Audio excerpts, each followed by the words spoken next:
Welcome again, everybody, to the IdeaXme show, the show that profiles the humans behind the really big ideas that are shaping our world, inspiring future creation, and for all those that like really great stories. I'm Ira Pastor. I'm your aging and longevity ambassador along for this ride today as we continue our journey through the complex biologic architecture of the diseases of aging and the aging process. For the last several months, we've been profiling many of these cutting-edge technologies, biomolecular tools and so forth that are in the pipeline for moving us into this 21st century curative model where we can begin to have a major impact, not just on the chronic degenerative diseases that are responsible for human suffering and death, but also potentially moving us into this era of extended health span and rejuvenation. And today we're going to continue along that path in a major way. So every year, a little over 65 million of us leave this world into the grips of death. And whether those deaths are related to the diseases of aging, which take about 100,000 every day, or to acute trauma, which take an additional 65,000, at the end of the day, whatever the initial cause, it all eventually trickles down to the death of our complex, critical, three-dimensional organ systems that give us our daily structure and function and support us on our traditional 75 years or so of existence. Now, imagine, if you will, for a moment, that typical scenario that plays out in ICUs all over the world on a daily basis, where the clinician tells you or a family member, your kidneys are failing, dialysis isn't working anymore, her liver is no longer functioning, his heart is dying. There's nothing else we can do. We need to prepare for the end. Followed by the frantic question, of course, what about, doctor, what about potential transplants? Where unfortunately, most people in this country and abroad, get slapped in the face with the data. Basically here in the US, UNOS, United Network for Organ Sharing, they will tell you that as of today, 4/11/2019, if you want a new kidney, you have to get behind 94,000 other people that are in line. A new liver, 13,296 are before you, and new hearts, you have several thousand there as well. It's a rather pathetic situation, and don't let those numbers fool you, because there are literally millions of people that never get on those lists that die before ever being considered. Now let's take a trip into the near future, where the scenario goes a little something like this. Your kidneys are failing, her liver is not functioning, his heart is dying, but one of their replacements will be here in 45 minutes. Go have something to eat, get some rest, come back in a few hours, and they'll be as good as new. Well, today's guest, who is really at the forefront of making this future scenario happen, and we're going to discuss this topic much further with, and take us into the future, is Dr. Doris Taylor. Dr. Taylor is the Director of Regenerative Medicine Research and the Director of the Center for Cell and Organ Biotechnology at the Texas Heart Institute in Houston, where she works on these truly bleeding-edge integration of regenerative medicine and tissue engineering. Doris has a PhD in pharmacology from UT Southwestern. She did her postdoc at Albert Einstein College of Medicine in New York, where she first worked on tissue engineering, growing heart muscle cells in the lab. She was on the faculty of Duke for several years and then moved to the University of Minnesota, where in 2008, her team published a truly landmark paper in Nature Medicine, where they created basically new beating rat hearts using a combination of tissue engineering processes for stripping dead and dying cells away from the existing heart in a process called decellularization, leaving behind the heart's extracellular matrix, which for folks that are not familiar with this sort of looks like the little skeleton of your heart. And then reseeded this matrix by injecting new young stem cells, in essence, where the heart started beating again and acting like new. She joined the Texas Heart Institute in 2012, where she continues on this path today to translate these technologies into human use one day. Doris, thanks so much for coming on the show today. Thank you, Ira. It's a real pleasure to be here. It's always fun to talk with you. And, you continue to push these technologies forward. Thank you. Thanks for having me. My pleasure. It's an honor to have you here. Typically, we start out by just giving our guests the floor. Want to hear about you. For people that are unfamiliar with you, who you are, your background, where you grew up, how you got interested in science, how you got interested in pharmacology, and ultimately how you are now at the epicenter of one of the most bleeding edge areas of biotech. Well, thank you. I grew up in Mississippi. I actually, when I was 6, we moved to Mississippi because my father passed away. And when my father passed away, my mom moved there because her family was there. Moved us there because her family was there. But well before that, um, my mom tells the story that I had a twin brother. I had my twin brother when my twin brother and I were born. We were, as was the case often with twins then, we were born very prematurely, and neither one of us was supposed to live. Well, the good news is we both did. We both did really well, but he had some consequences of that really impacted our lives, for all of our lives. And then when I was 6, my dad passed away. And I really got it at a very visceral level that not everyone had the same chance at health and at life. And then we moved to Mississippi, and I got it at a whole different level that not everyone had the same chance at everything. And yet at the same time, I saw people changing the world. And it made me realize that if you could imagine it, you could potentially do it. And so I thought I wanted to grow up and go to medical school and become a doctor and take care of patients. And then I realized somewhere along the line in college that I probably didn't really want to see other people suffer that much.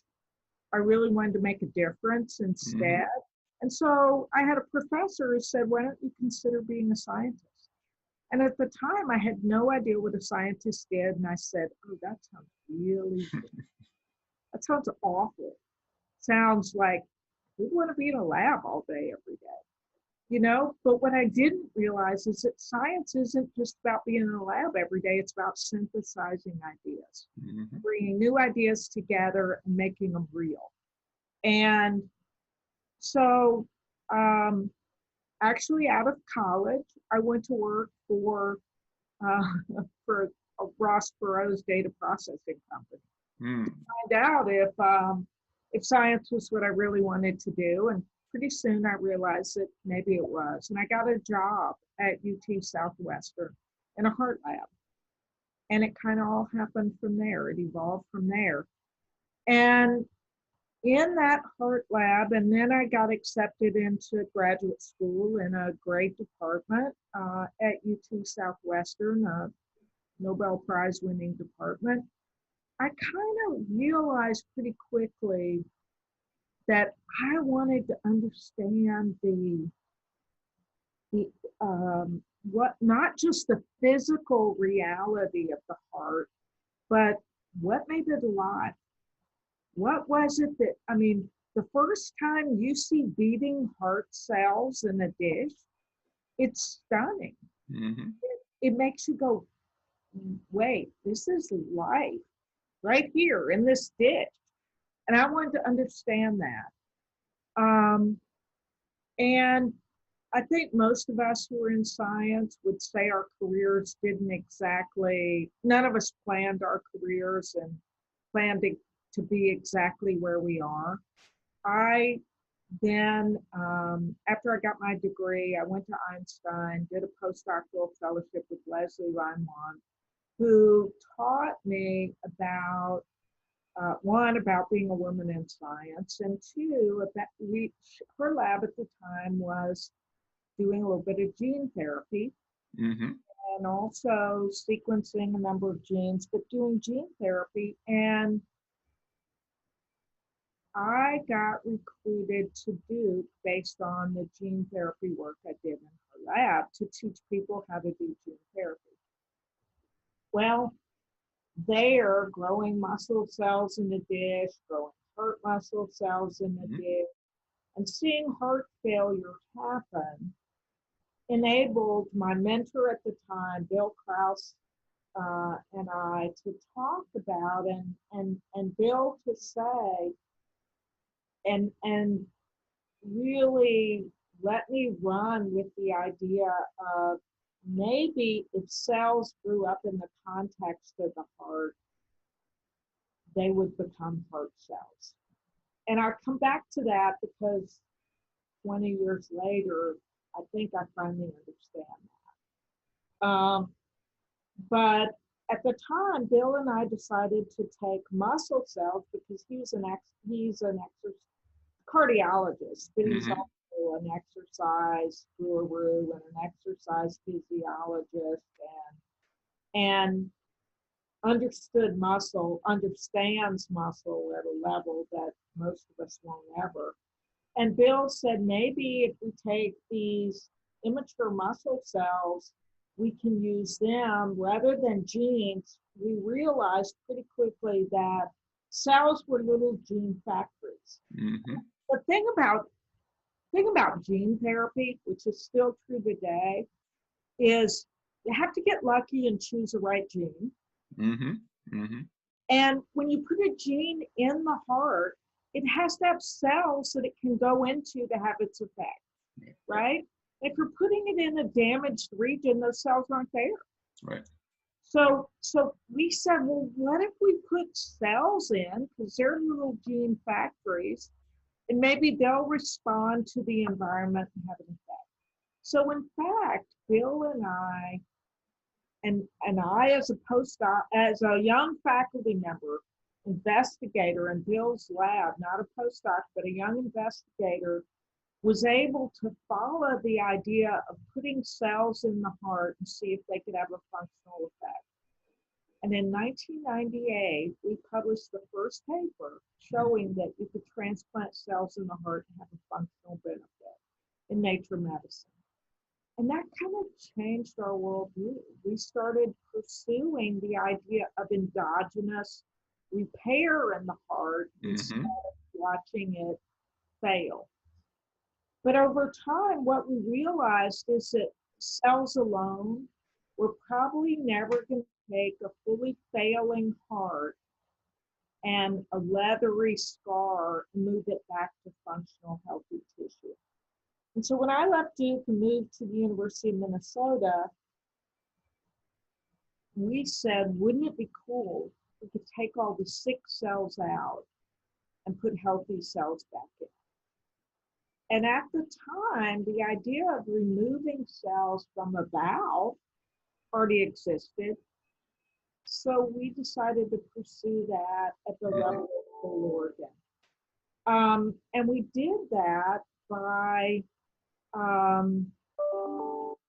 recognizing that,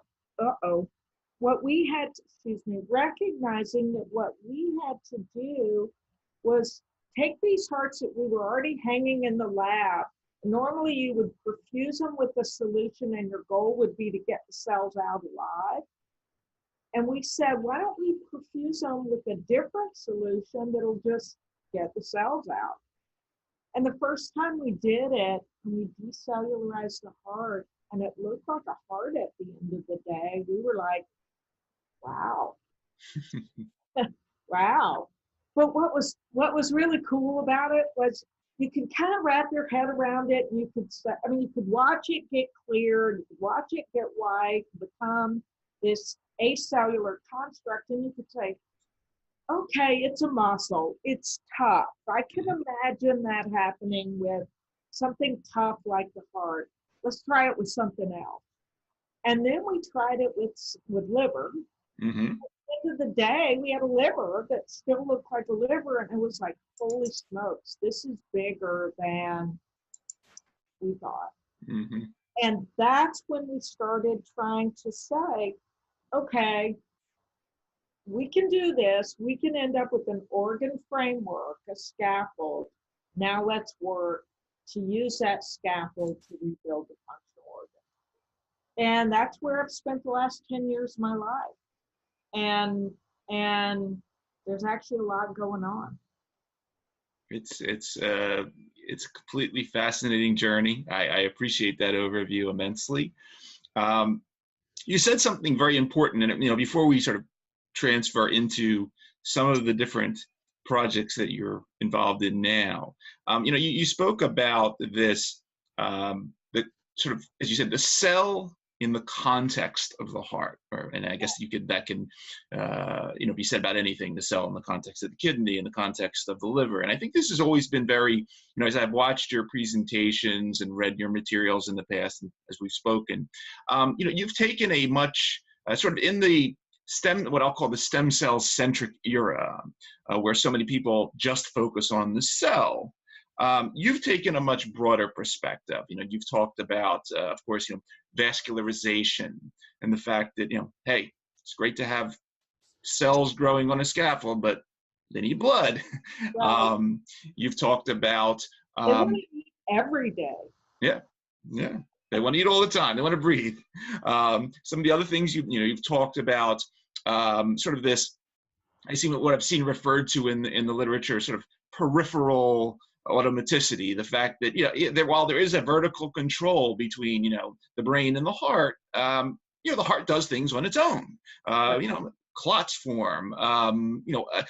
Bioelectrical movements, happen on their own without the integration above all the time, and you have to keep that in account. Can you go into just a little bit of the, what I'll refer to as the combinatorial thinking that one sort of has to look at? As you sat down with this and you say, okay, how do we reverse engineer a heart? And there's a lot more here that we have to play with than just, as you said, throwing some cells in. There's biophysical forces, membrane potentials, the list goes on. Can you talk a little bit about that combinatorial thinking? Absolutely. So initially, I, like everyone, was kind of naive about this. And because we were in a quote unquote stem cell era, I thought it was going to be fairly straightforward to get the cells we needed and put them back in.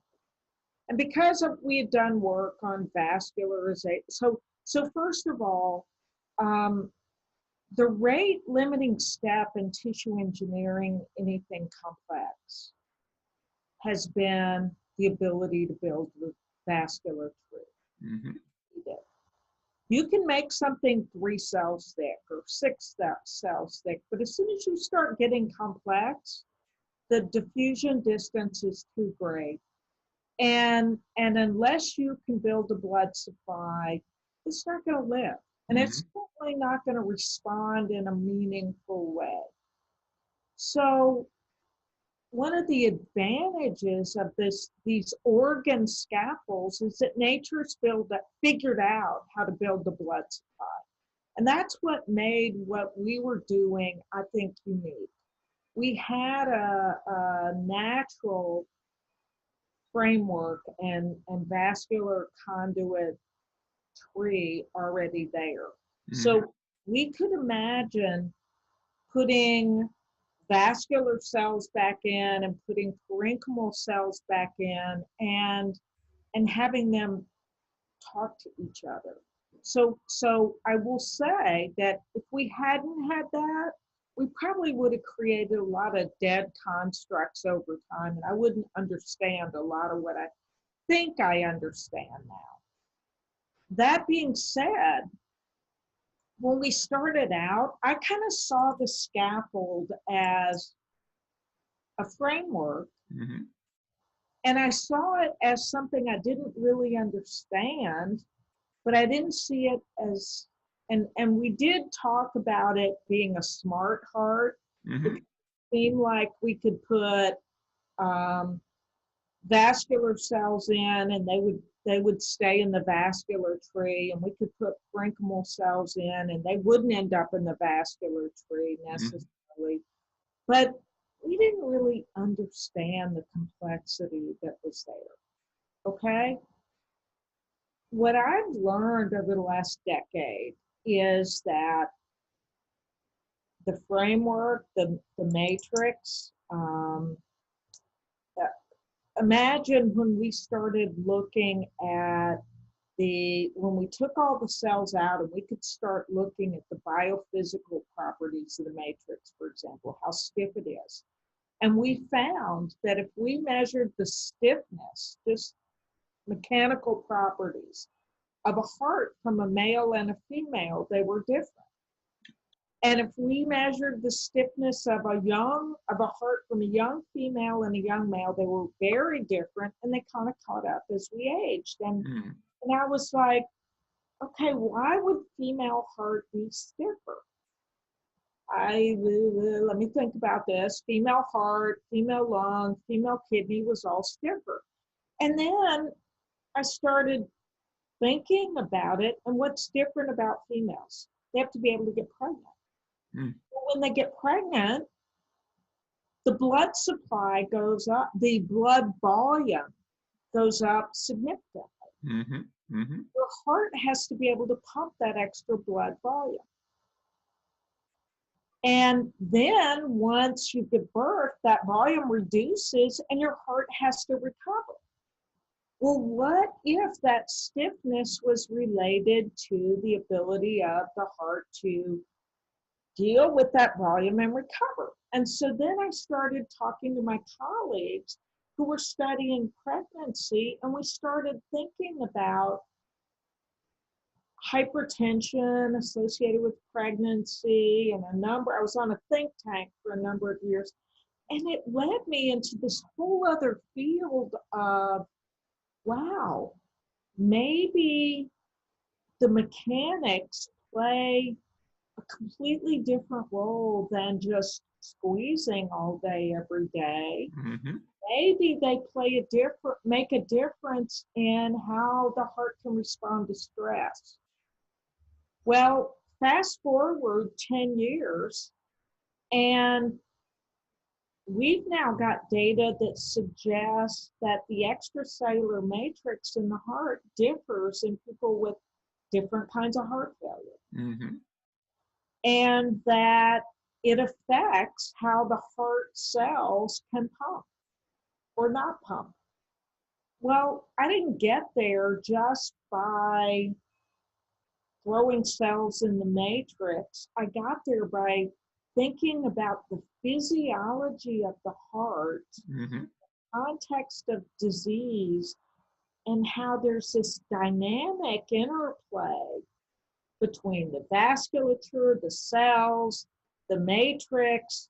And then if you can't coordinate all that, you're going to have disparate areas of failing function.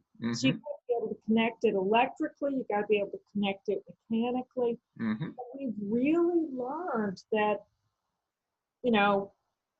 like I said earlier, heart cells will beat in a dish. Right. But that's not a heart. Yep. If you put it in a matrix, that's still not a heart. It might be a patch. It might be a patch that'll beat in a dish and actually shorten or contract. And you've seen collagen rings that, will contract. That's pretty cool to look at, but it's not a heart. Right. The heart's got to actually be coordinated in a way that it can pump or that it can actually contract in a way that allows it to wring blood against blood pressure, and move forward. And the cells have to function like in a coordinated way. So what we figured out pretty early on is if we threw cells back in the heart and we didn't electrically coordinate them, they just kind of quivered. They continue to contract, but they never could pump blood.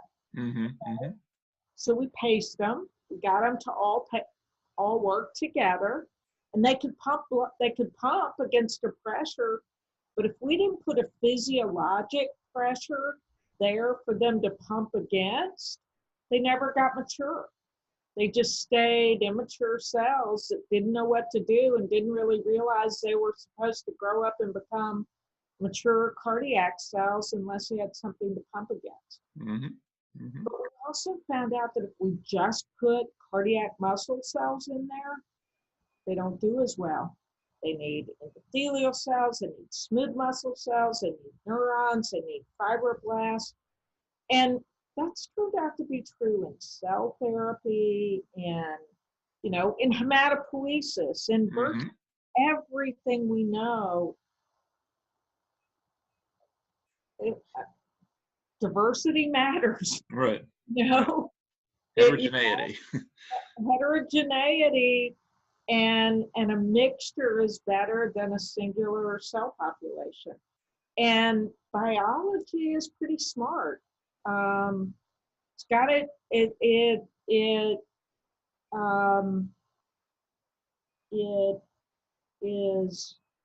things change, Mm-hmm. need to change over in response to injury, in response to disease, in response to aging. But at the same time,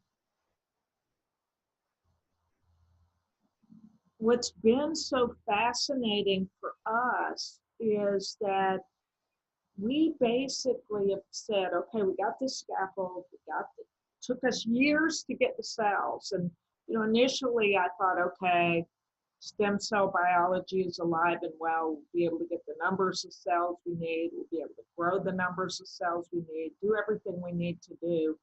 Took us about the last 5 years to really get the numbers of cells we need to build a heart.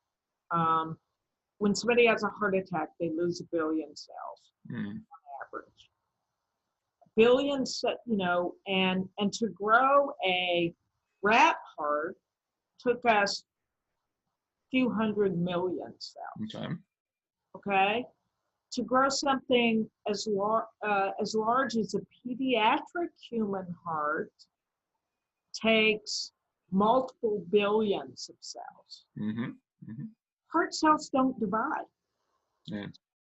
If they did, we wouldn't have this problem in the first place. Right. Right? So we had to figure out how to take stem cells, true stem cells, and multiply them at the level to get billions and get billions reproducibly. So we've spent the last 5 years now, as human inducible pluripotent stem cells have become a reality, developing the techniques to do that and get cardiomyocytes on the order of 2 billion a week. Excellent. Excellent, expensive, and the Texas Heart Institute really has been phenomenal in providing the capability and resources to do that. I'm not sure there's anywhere else in the world that could have done it. And so now we do that, which, industry tells us they can't routinely grow that many human iPS cells in a week. So I'm pretty proud of that. Mm-hmm. But then it was like, okay, you got billions and billions of cells. How do you get them back in the heart in a meaningful way?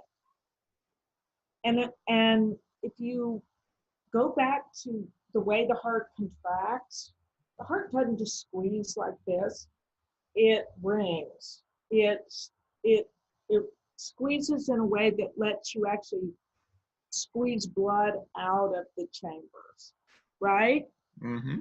That requires a very precise alignment. Right. Cells in the matrix. So you can't just throw cells in and have them work unless they align properly. And it also took us time to realize that the matrix provides those cues, but we can screw it up if we try, So we can keep the matrix from doing its job if we don't give it the right environment. Right. So we've along the way we've had to learn how to grow the cells, deliver the cells, provide the electrical and mechanical cues to mature the cells, and feed them. Mm-hmm. and do all of that and keep it sterile in an environment where there is no immune system. You can't really use antibiotics. And so we've had to, because antibiotics can affect the physiology of the cells, Mm-hmm. and and we've had to learn how, we've had to create essentially a temperature controlled artificial body with an with oxygenation in a sterile environment to enable that to happen. And I was naive. I thought we could do that a lot easier than we've been able to. But the cool thing is we are on the precipice. We are just about to fall off of that precipice and have a home run. And I'm so excited I can hardly stand it. And I know people have heard me say in the past, we're going to do this quickly, we're going to do this in 10 years. Well, it's been 10 years and we're very close. And in the scheme of things, 10 years isn't that long to go from an idea to we have something that responds to drugs, lives in the lab, we can keep it sterile, we can go 45 days. I'm pretty happy. And you stayed with it. I mean, I know people in this industry that they fail one time at something and they're gone, but you've stayed with it, and that's what I mean. Yeah, That's I admired about you since the first time I met you. But you stayed with this thing. I mean, it was going to happen overnight, but I mean, right. this is how things happen in biotech, and you're The still other here, which is important. Right. And the other thing is that over time, we've been able to develop other tools based on this. Mm-hmm. So for example, I mentioned earlier, so for example, we took infarcted hearts and we decellularized those. Mm-hmm. When we did that, one of the things we learned is if we put the same stem cells on normal heart matrix, Okay. infarcted heart matrix, on infarct, they stayed stem cells. Hmm. They didn't differentiate. They didn't have the cues they needed to differentiate. Wow. On normal heart matrix, they would differentiate and express cardiac genes. So maybe one reason cell therapy hasn't worked as well as it could is because we're taking these cells, putting them in an environment where they get the completely wrong cues. Right. They don't get a blood supply. And when you look at cell therapy in the places where it has worked at the level of an infarct or an injury, it works at the border zone. Mm-hmm. And Mm-hmm. that's where it's most normal. It's where the matrix is most normal. That's where the vascular supply is most normal. And in the middle of the scar, you can, initially it was, well, of course, the cells aren't going to live. They don't have a blood supply or whatever, but we can take that same scar, put it in a dish, and the mechanical properties are different. The composition is Mm-hmm. different. The cells don't get the cues they need to differentiate. Right. And it's taught us a lot. And Yes.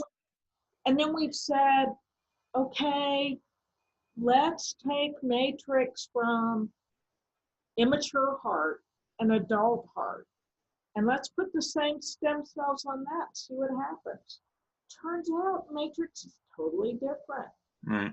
Cells behave totally differently. So what we've learned is we're actually taking an adult heart that's way out here in the developmental continuum, and we're putting immature cells in that adult heart.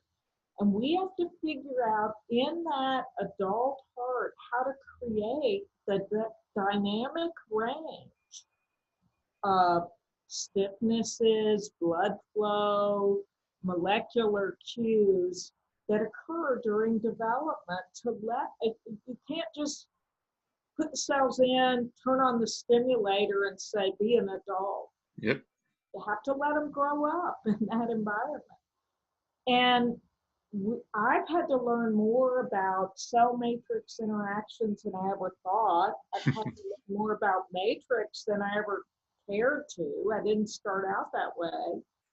And I've had to learn about physiology. It's really about recreating the biology of development at a very complex level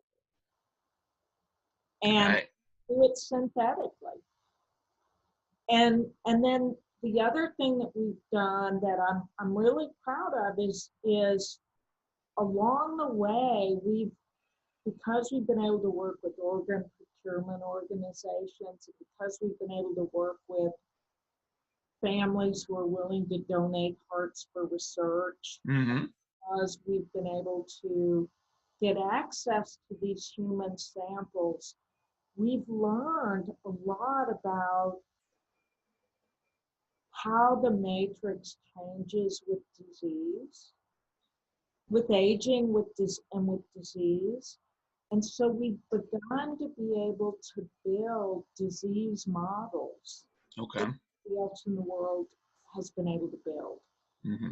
Understand, there are a couple of things that we're about to publish that I hope are going to be game changers in terms of how we understand some aspects of cardiovascular disease, because we've begun to understand how this crosstalk between the cells and the matrix changes with disease. Sure.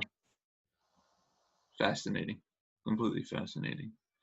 Um, Along those lines, so I had the honor of visiting your lab in Minnesota several years ago, where obviously you're known for the heart work, but you have a lot of other things going on. I saw kidneys and livers and lungs, and then obviously you worked with rats in the past. You've worked with the pigs. I think you might have mentioned in Texas you were doing some work with cows.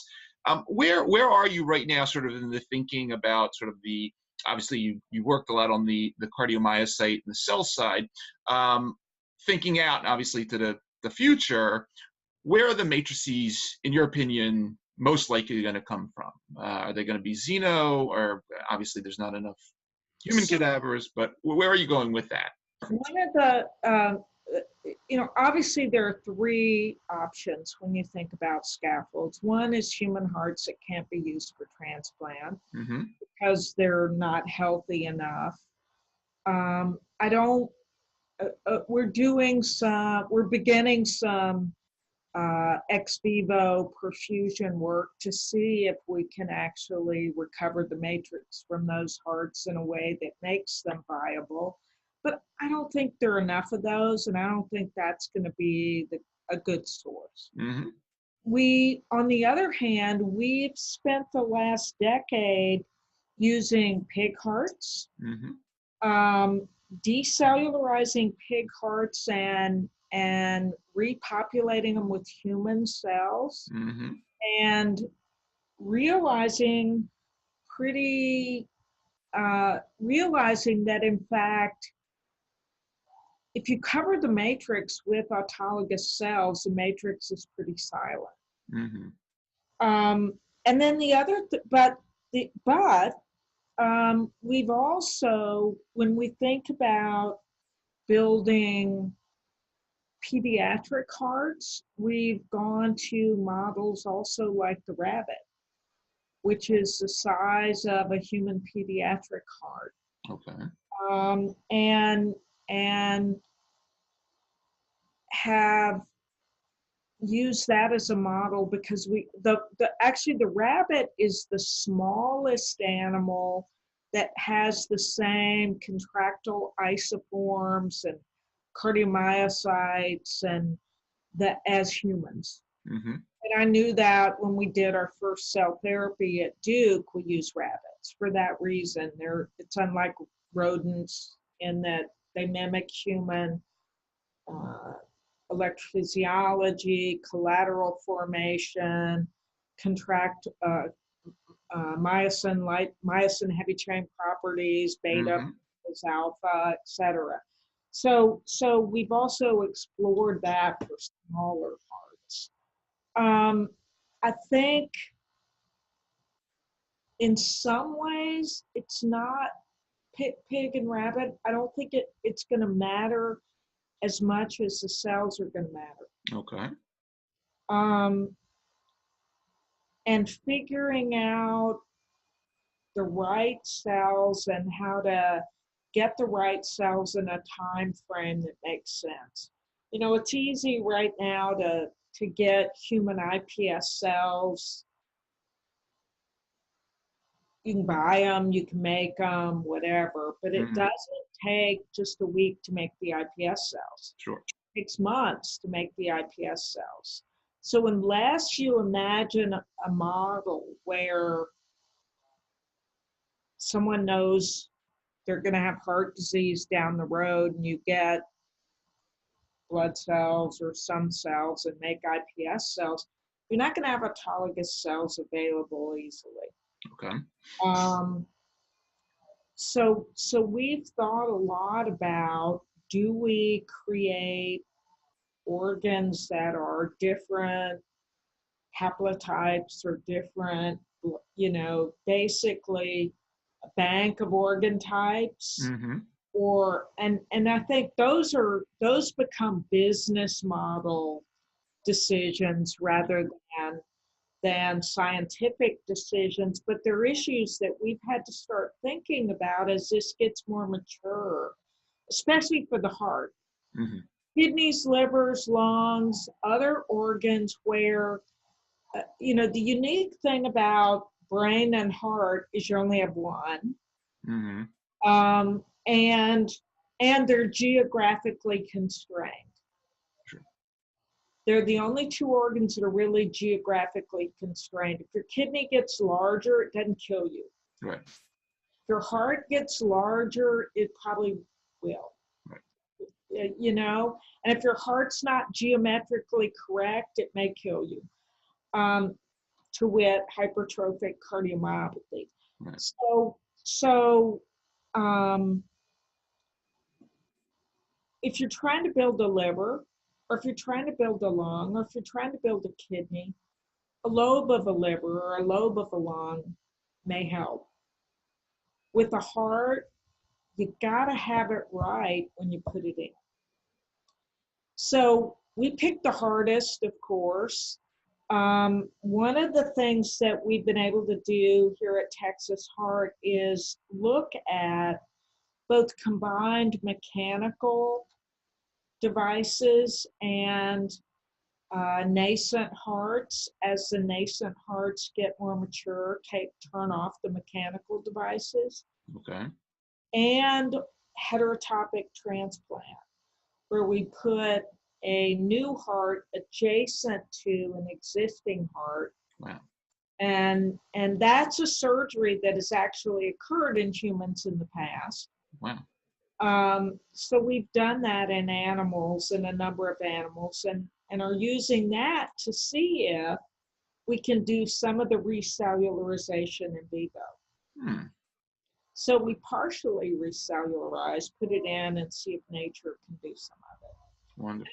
It's turning out to be pretty interesting, but the kicker is you have to add that same mechanical and electrical input artificially initially that you do in vitro. Mm-hmm.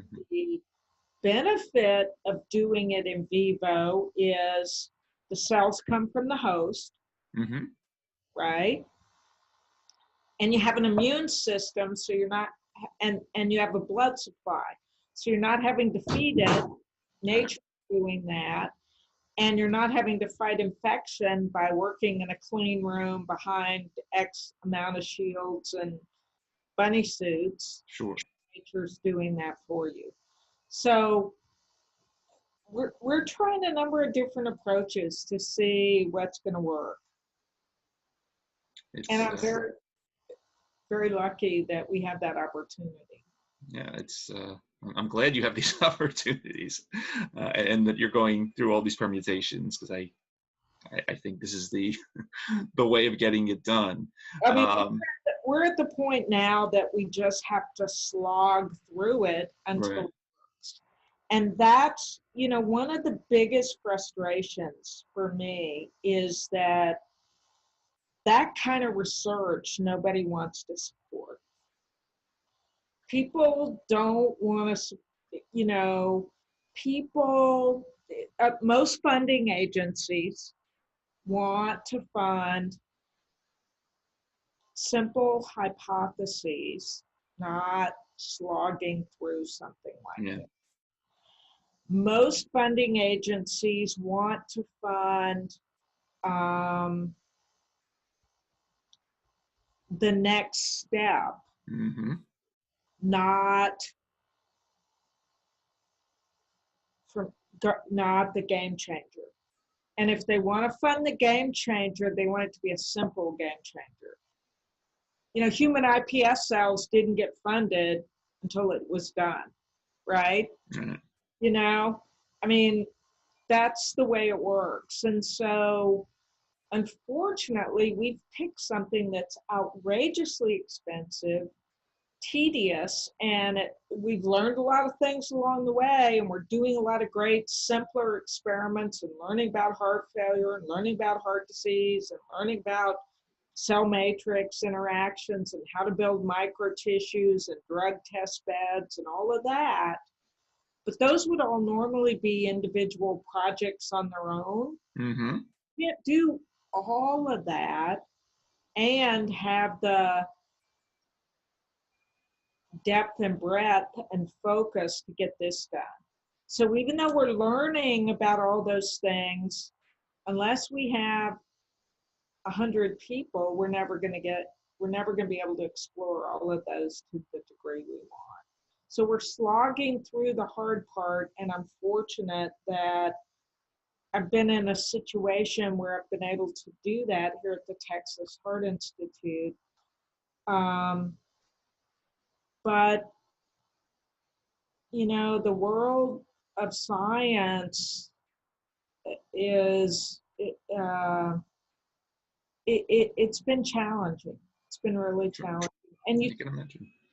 you see a lot of organ engineering conversations, and you Mm-hmm. see a lot of organ manufacturing conversations, and what people really mean by that, in my opinion, right now is, can we 3D print something meaningful? And can we maybe grow these cells? But I don't really see organ manufacturing happening. I don't know if that's just my bias, but that's, certainly there are other people working on this technology. Don't get me wrong. There are a lot of people working on this technology, but I don't see organizations that are talking about organ manufacturing, really talking about complex solid organ manufacturing. They're talking about simpler tissue construct manufacturing. All right. Well, you'll get us there. No, I have every confidence we'll get there. Yeah. The point I want to make is that even though the science has come along, and we're talking about vascularized complex organs or whatever, that's a small portion of the science that's being done today. The vast majority of the science and tissue engineering that's being done today is still patches, cellular constructs, relatively avascular constructs, because we still don't know how to maximize it all, and we still haven't figured out how to bring all the tools together. And so I think it's going to change. We finally reached maybe that exponential slope of the curve, but the vast majority is still not there. But it's a fun time. I can imagine. making a lot of progress. Yes, you are. Absolutely. Uh, so speaking now sort of in a slightly tangential matter, obviously you are extremely passionate about everything that's going on in the arena of organ and tissue engineering. But you have also, spoken very passionately in the past about aging in general. Absolutely. Yeah. Could you take us on a little walk through what you're doing here, where your thinking is? Because I've always, if you, as you've learned so much about the landscape, one thing that struck me as an interesting parallel, and I've spent a lot of time myself sort of in the reading regenerative biology text from 80 years ago, where some of the original sort of what I'll refer to as the cross-age transplantation era happened, where we were moving body parts between regenerative organisms of different ages. Right. We learned a lot back then about, as you were saying, the importance of the matrix, the importance of the microenvironments, and so forth. Talk to us a little bit about aging and your thinking here in your grand scheme of things. Well, I mean, I, as you know, I've said for a long time, and I'm kind of evolving my thoughts, but I've always said aging is really a failure of endogenous repair Mm-hmm. and a failure of stem cells. And I'll back off that a little bit and stick with the endogenous repair. But it's a failure of the body's ability to use its reparative mechanisms effectively over Mm-hmm. right? Right. And part of that, and stem cells certainly play a major role in that, as do all the things we've now learned that are derived from stem cells, right? Cell secreted products, et cetera, because as cells age, all those other things change too, Right. right? And I think what my story really hasn't changed. It's basically that inflammation is another word for stress, or stress is another word for inflammation. And inflammation is basically nature's cue to say, help, I've got an injury. Send me cells or whatever I need for repair. Mm-hmm. If you get the right thing there, you turn off that inflammation. If you don't, then your body ramps up the inflammation and you start recruiting inappropriate things, Right. inflammatory things or whatever, and you get a chronic inflammatory state. Okay? Well, most of our lives, the inflammation we get is trivial. We're young, we're healthy, you get an injury, you get repair. But what we don't think about is we're using those endogenous processes and they're not infinite. Mm-hmm. And so as the way I think about it is, as the number of hits accumulate, our capacity for repair goes down, because either our cells, and with aging, not only do the number of reparative cells we have go down, but the potency of the ones we have goes down as well. Mm-hmm. And so then you get an injury, and instead of getting effective repair, you begin a more chronic, cumulative, progressive inflammatory situation that you're not turning off at the same level. Right. And my worldview is that if we can provide that appropriate endogenous repair, then we can stop the inflammatory response and actually maintain health at a longer time.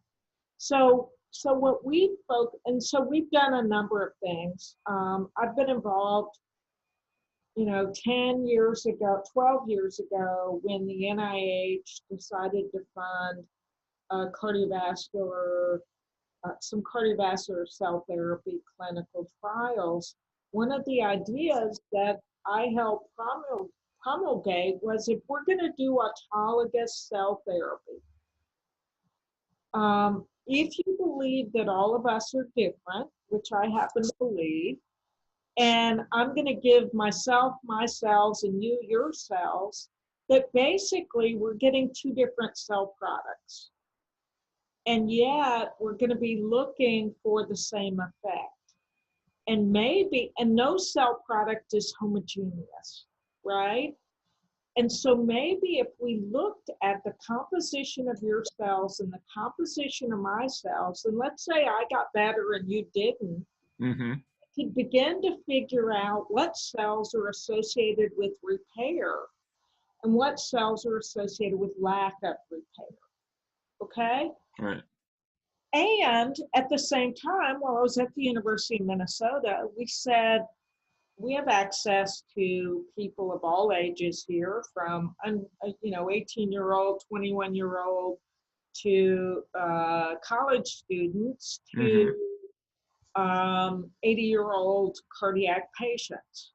Maybe we should start measuring the cells in the blood of these individuals. Okay. And what we found is that certain cells that we believe are reparative decline with age, unquestionably, and they decline differently in men and women.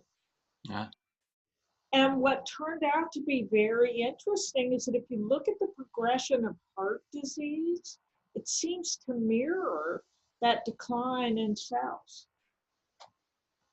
So, you know, in men, atherosclerosis and heart disease happens earlier, plateaus. Okay. In women, it happens later, but it takes off at a really rapid rate, and women catch up with men by about age 70. Okay. If you look at some of these pro-inflammatory cells, they go up earlier in men. And some of the positive progenitor cells that have been associated with repair go down earlier in men. Almost exact, and in animal models, the curves identically mimic the development of atherosclerosis and cardiovascular. And we were able to show that if we could deliver in animal models younger cells, we could actually prevent some of the progression of cardiovascular disease.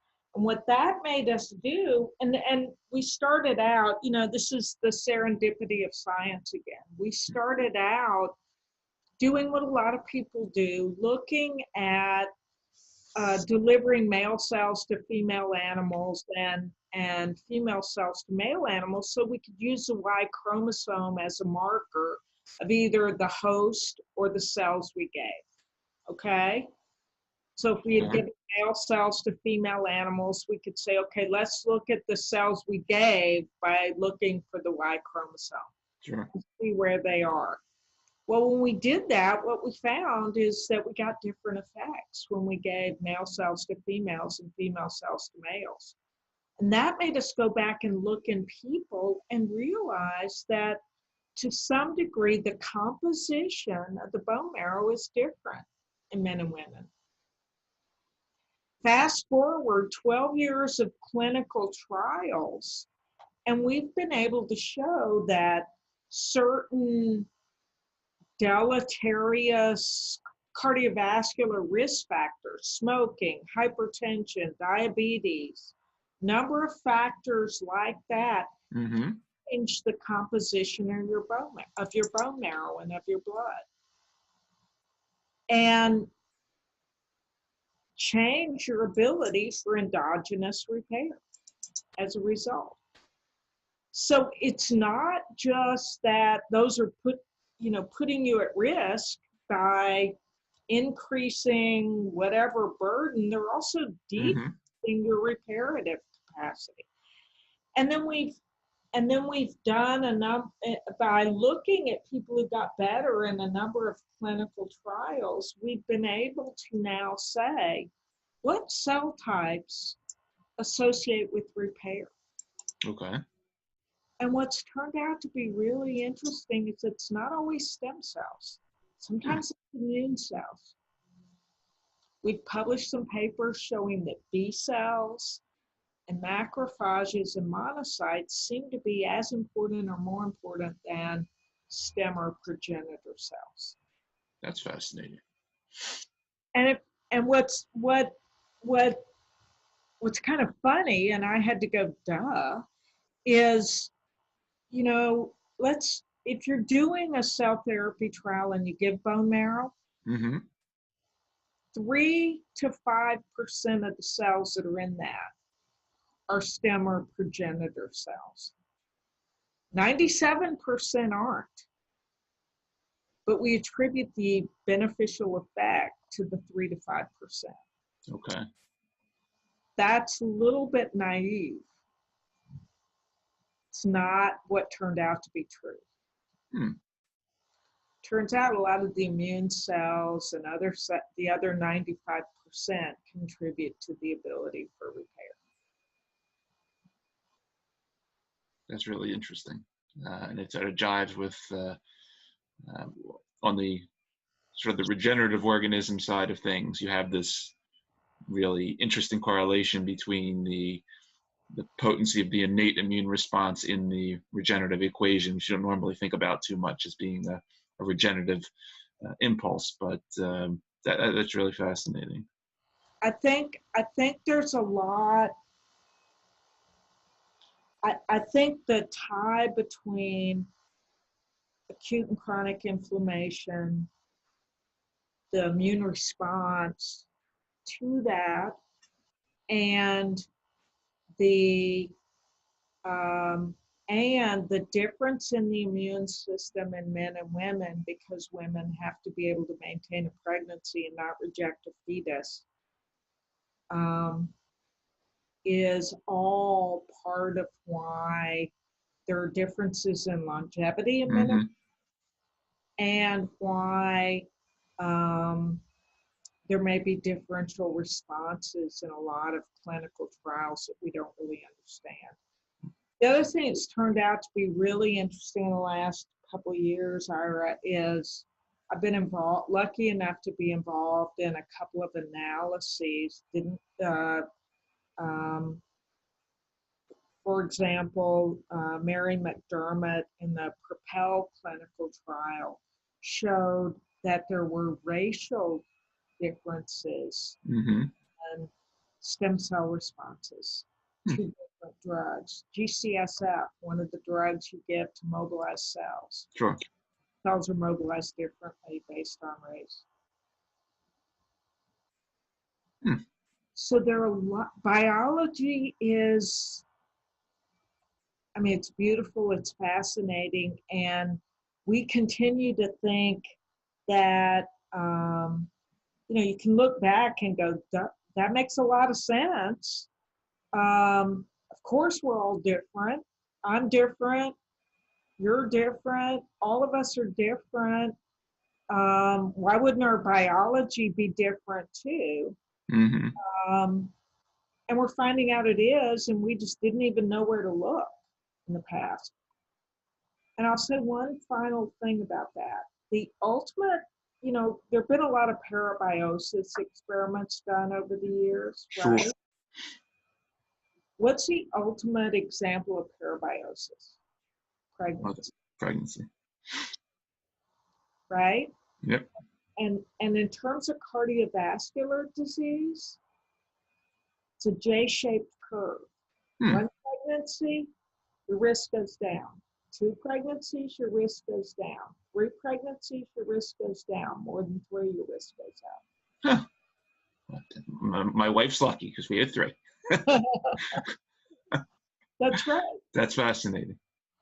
I was unaware of that, but so there's so there are benefits of that parabiosis, but it's offset by the physical stress and the hits you take during that process, right?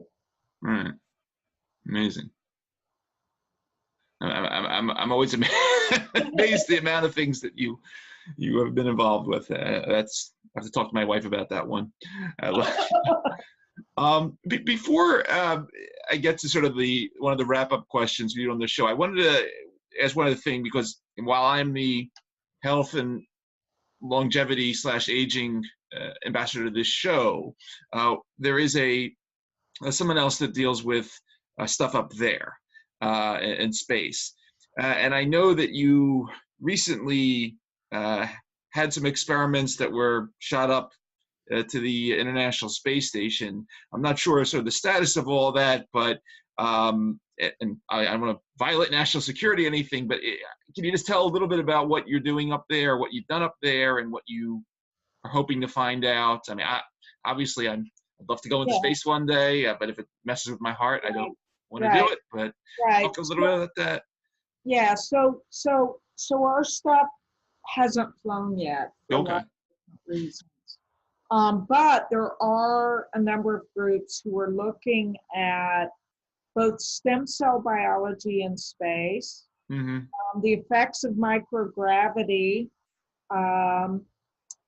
and the effects of radiation. Okay. And the way I view space flight is an accelerated model of aging. Okay. And so I'm working with some colleagues at UCSF,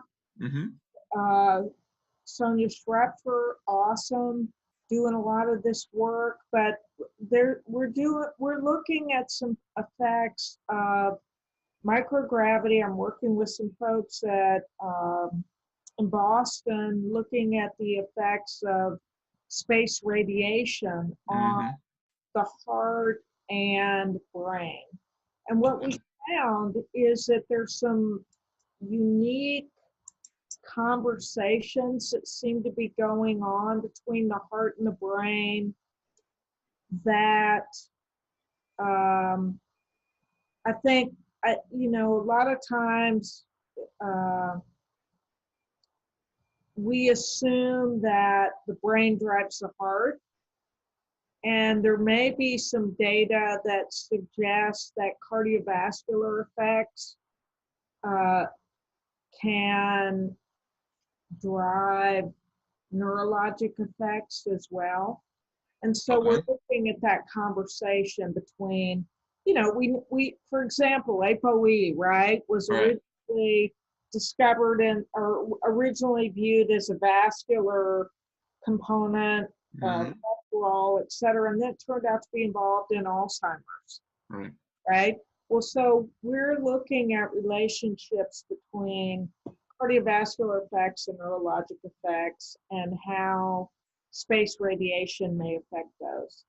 And then helping with some conversations about what we need to, I live in Houston now. NASA is an important part of the ecosystem here, right?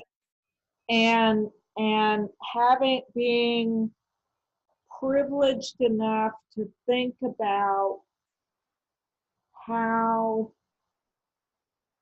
long-term space flight, how the physiology of health is going to be dealt with in long-term space flight and mitigating risk, especially when you think about stem cells and endogenous repair and all of those components. If I were going on a spaceship with you, me, and 2 other people for 10 to 20 years in real time, I'd want to know everything I could about maintain our health during that process. So, yeah. Excellent. So, leapfrogging from that now, and coming into the wrap up, we'll move from science and sort of near-term future to real science fiction here. You've spoken, quite a bit early on about several of the mentors that influenced you along the path to date. I want to throw this question at you, though. I have sitting in the other room my fully functional time machine. I'm going to allow you, Dr. Doris Taylor, to take a trip in it. You can go anywhere you want. You get to choose to travel to one place and speak to one person. Who are you going to choose, and what do you want to speak to them about? And you can go as far in any direction as you want. Go see Einstein, Linus Pauling, Jesus, any time period. Mm-hmm. Who did Dr. Doris Taylor want to meet and talk to? And what do you want to talk to them about? There's no question in my mind. I want to go see Leonardo da Vinci because I truly believe that what I would want to ask is, how do you synthesize ideas? Because that's what I think. I think there are two approaches to science. One is you have a technique in search of a question. Mm-hmm. You have a question in search of everything you need to answer it. And I believe I would say, sir, you how did you get there? Take me through that magic myriad brain of yours that enabled you to envision the future. Because I really do believe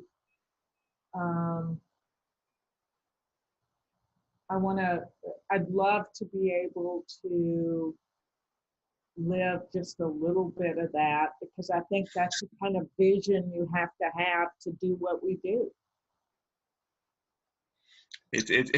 I'm sitting here. I have upstairs learning from Leonardo. Yeah, exactly. Where he goes into basically all the, the figure area. It talked all about flow and blood, 500 years ago. Right, and the fact that he thought of these things, and you wonder, Right. Maybe there really are no new ideas. Echoing through time. Right. We just get slightly more sophisticated in how we measure them, maybe. Exactly. But for me, it's about synthesizing ideas.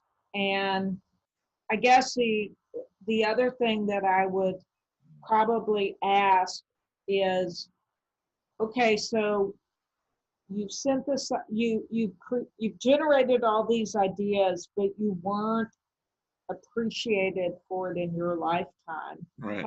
I think that's the other flip side. Yeah, completely agree.